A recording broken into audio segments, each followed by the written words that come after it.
Los tipos de violencia que se presentan son tres, ¿ya? La violencia psicológica, que tiene que ver con intimidación, hostigamiento, mofas, celos, control. La violencia de tipo física, que tiene que ver específicamente con entidades de este orden, como son empujones, atropellos, golpes, e incluso el caso más extremo, que es el homicidio.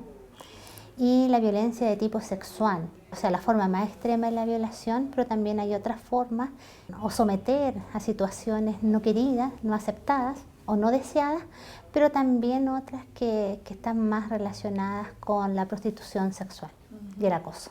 Evaluamos las dimensiones de personalidad dentro de la perspectiva que la mayoría de la investigación bibliográfica nos dice que la violencia deja huellas. Y las huellas estarían relacionadas con el ámbito de la autoestima, la construcción de la identidad, estaría relacionado con el ámbito afectivo y con el ámbito relacional. O sea, dentro de esta perspectiva que ves que la violencia lo que afectaría primero es la autoestima, la parte cognitiva de la autoestima, que sería el autoconcepto, ¿ya? El sentirte merecedora del castigo o merecedor del castigo. Y de esa perspectiva nosotros ya vemos que si el autoconcepto es negativo, no podrá surgir una valoración positiva de sí mismo. Dentro de las investigaciones yo me esperaba encontrar las consecuencias directas de la autoestima y en el área afectiva. Lo que me sorprendió es ver la ira acumulada en las víctimas.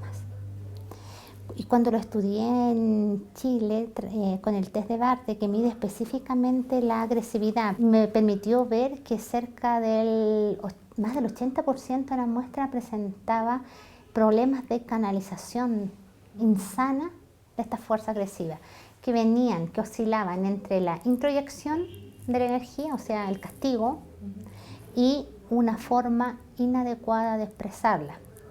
Y eso me llevó a pensar en el ciclo de la violencia, que tiene que ver específicamente en que esta ira y esta forma violenta se traspasa a los estilos de crianza y lo que va a implicar directamente a lo que son los niños y niñas que crecen en esta familia.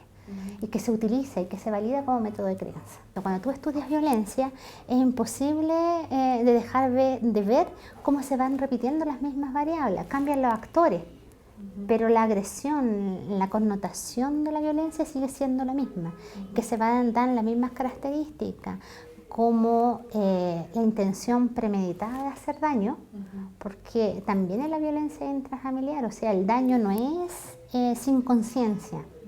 Por eso no lo podemos tratar como una enfermedad, no es una patología, porque viene específicamente la intención premeditada de provocar el daño. La violencia escolar viene siendo un golpe, o sea, un chico que un día le pegan en el colegio y mamá, tal chico me pegó, pero después desaparece. Mientras que cuando trabajamos con el bullying, la violencia, la agresión es sistemática. ¿Ya? Es sistemática en el tiempo, se da todos los días, se da toda la semana, y lo que va provocando también en los sujetos, como lo mantienen en silencio, como no piden ayuda, buscan la medida desesperada, viene siendo muchas veces el suicidio. Lo primero es enseñar, yo creo que lo central como ámbito preventivo, que vendría siendo educar en la asertividad. Y yo creo que para eso los latinoamericanos viene siendo todo un desafío, porque los latinoamericanos aprendemos ya a callar algunas cosas, a no reconocer algunas emociones, y si las sentimos les damos la connotación moral negativa o de pecado. La gente se confiesa por emociones, pero no puede haber una connotación moral por una emoción porque tú no la mandas. ¿Ya? Yo no me puedo decir hoy día voy a tener ira. ¿Ya? Las emociones se gestan, nacen, entonces yo no puedo tener responsabilidad moral sobre ellas. Lo que sí tengo responsabilidad moral son sobre los actos. Y ahí está la perspectiva, es como educar a la asertividad, de que los niños puedan expresar libremente sus emociones, sus sentimientos, sus opiniones, y desde esa perspectiva hacer el aprendizaje de la defensa de sus derechos, pero también del respeto de los derechos de los demás. Las distintas estadísticas oscilan desde el 20 a un 75%. de la población que han sufrido o que sufren violencia, de los 3 tipos de violencia que mencionamos anteriormente. Y en bullying también tenemos, pero en bullying nos pasa algo extraño. Las cifras que los niños expresan en un momento, sobre todo cuando están aquejados por la pérdida de uno de sus compañeros, viene siendo más alta, ¿ya? Pero cuando se mide a través de instrumentos psicométricos creados para medir bullying y diferenciarlos de otras realidades de agresión, baja.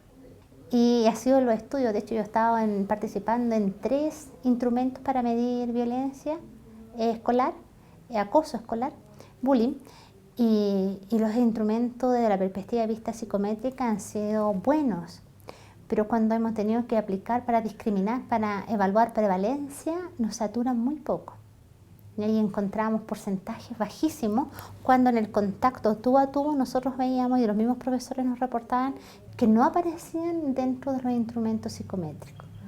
Dentro de todo el análisis, ya cuando estábamos haciendo el tercer test de inteligencia, nos dimos cuenta que viene siendo su propia definición. Para que haya bullying, tiene que haber silencio, permanencia.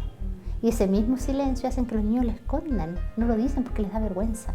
Y temen que si lo hablan, la violencia será mucho más acrecentada.